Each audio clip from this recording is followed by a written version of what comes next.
بنصور على الناس الرايقة، حلقة جديدة من غير تيمبو. المزيكا ترندات، يعني المزيكا كل فترة بتلاقي فيه نوع جديد وجونرا جديدة كده بتحتل الصدارة.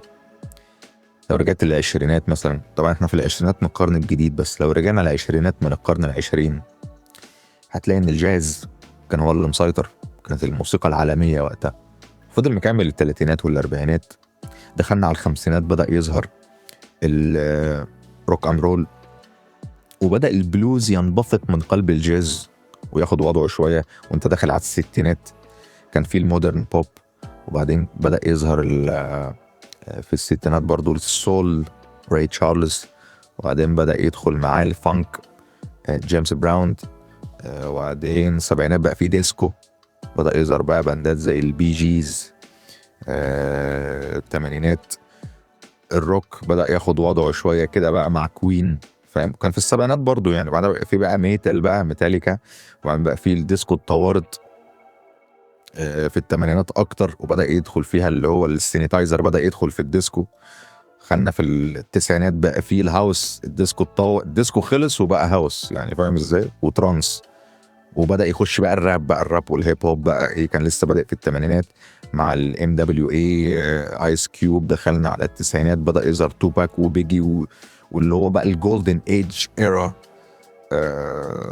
في التسعينات. الالفينات كمل معانا الراب والهيب هوب مع مشروع دريك خالد امينيم طبعا، والبوب كان في الصدق. يعني فاهم، المزيكا ترندات وبتتطور، وكل جونرا بتظهر بتبقى جونرا بنبقى عارفين ملامحها خلاص. هل الجاز انتهى؟ لا، الناس بتغني جاز لحد دلوقتي، والناس بتسمع جاز لحد دلوقتي. هل الديسكو انتهى؟ لا، الناس الديسكو بالعكس ده ساعات بيرجع، يعني ساعات كل فترة حد بيطلع يعمل لك ديسكو تاني، زي ذا ويكند مثلا، وزي باند ديسكو مصر في مصر. ما دي الاغاني الديسكو السبعينات. في اللي هو السول، الفانك، الهاوس اللي هو كان ظهر بس لسه موجود لحد دلوقتي يعني مع التطورات بتاعته. كل ده انا، كل الارضيه دي انا بعملها ليه؟ عشان اقول لك ان فكره انت ليه ما بتتطورش، ليه ما بتطورش نفسك. الكلمه اللي بيسمعها رابرز كتير جدا بيبقوا عايزين يقدموا نوع معين، وبيضطروا للاسف ان هم يعني يتجاهلوا ويشيلوا من حياتهم جونرة مزيكا معينة ليها ناس كتير بتحبها وبتحترمها، لمجرد انه عايز ينصاع لتقاليد السوق، واللي هو من حقه تماما، لان انت في النهاية عايز تكسب فلوس يعني. برضو انت عايز تنتشر وعايز تكسب وعايز تنتج وعايز تواكب.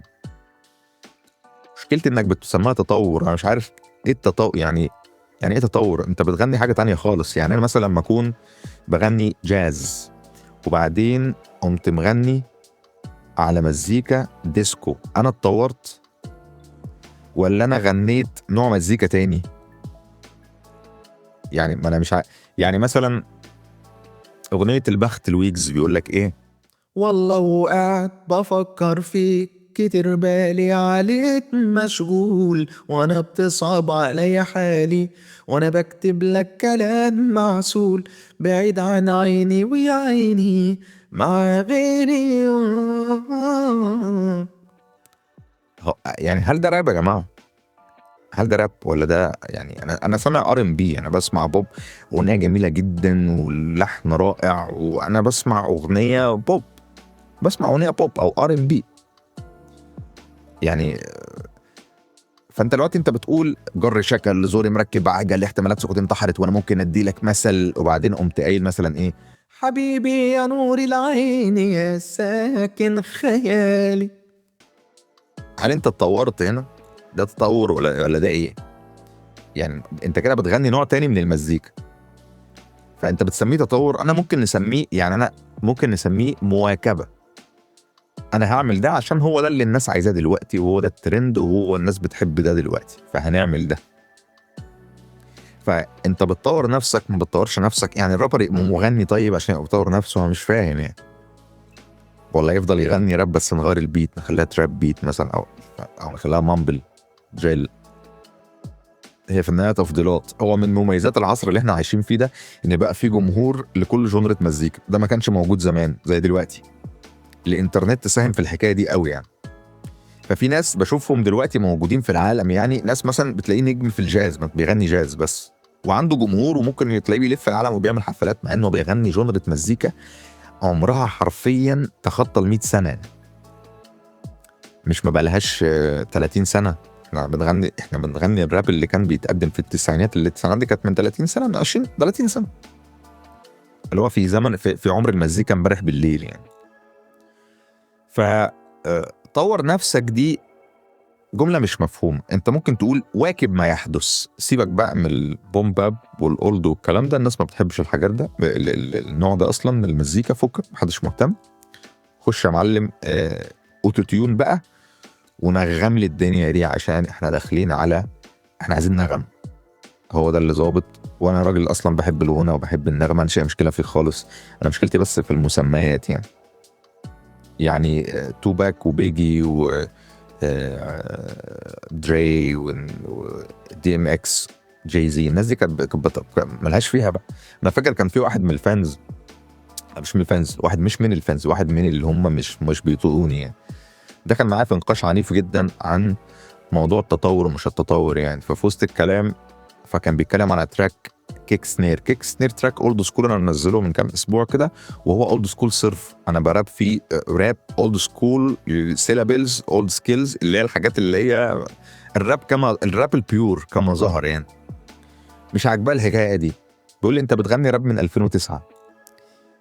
طب بالنسبه لتوباك والناس دي، يعني احنا ما نسمعش توباك مثلا، الراجل ده مات سنه 96 يا جماعه، يعني الراجل ده المزيكا اللي قدمها كانت قبل سنه 96 يعني. في تراكات توباك كانت سنه مثلا 91 92 93 94، الحاجات دي All Eyes on Me ده، يعني تراك All Eyes on Me ده انا ما عادش اسمعه، طيب عشان دي من زمان قوي، اصل دي سكيلز من زمان يعني، ما عادش ينفع اسمعها ولا مش فاهم يعني. ما نسمعش الناس دي يا جماعه ولا ايه؟ ما مش فاهم يعني بتتعاملوا مع الاغاني كانها افلام، يعني كانك، مع ان الافلام والله بتتشاف تاني يعني مثلا في ناس اللي هو يشوف الفيلم خلاص انتهى الامر وانتهى الفيلم وانتهى تاثيره معايا تمام، وفي ناس كتير كده، وده منطقي ان انت تشوف تاني، خلاص انت شفت فيلم خلاص تشوف بقى فيلم تاني مختلف. لكن المزيكا مش افلام، المزيكا دي ممكن تفضل تسمعها طول حياتك عادي جدا يعني حليم وام كلثوم والناس دي كلها خلاص بقى انتهى الامر يعني، والناس دي لسه اغانيهم عايشه لحد دلوقتي يعني، مش فاهم يعني. فانا افهم كويس انك تقول لي واكب جاري اللي بيحصل دلوقتي، ولو ان انا مش مقتنع اصلا ان المنتج له علاقه بانتشارك. انا بعتقد ان الانتشار مرتبط بالتسويق.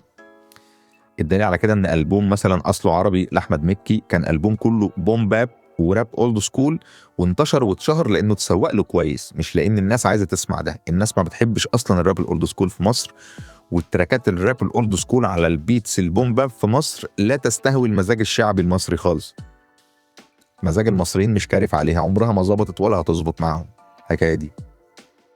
بس هو انتشر واتشهر، وجدعان طيبين كذلك عشان التسويق، اتعمل لها تسويق كويس عشان كده انتشرت. نفس الفكره دلوقتي، انت لو بتصرف جنيه على المنتج، صرفت عليه جنيه واحد بس، وصرفت مليون جنيه على التسويق، هتنتشر وهتتعرف، والاستاذه منى الشاذلي هتستضيفك خلال اسبوع. انا بجيب لك النهي يعني، فاوعى تكون متخيل ان هي بالمنتج، ده مش حقيقي. حبيت بس ألقي الضوء على الكونفليكت اللي بين كلمة تطور ومواكبة، تمام؟ وأنا شايف إن المفروض يبقى مواكبة مش تطور. هو ده مش تطور، هو تغير مش تطور، هو بقى حاجة تانية خالص أصلا، ما بقاش يعني اللي هو.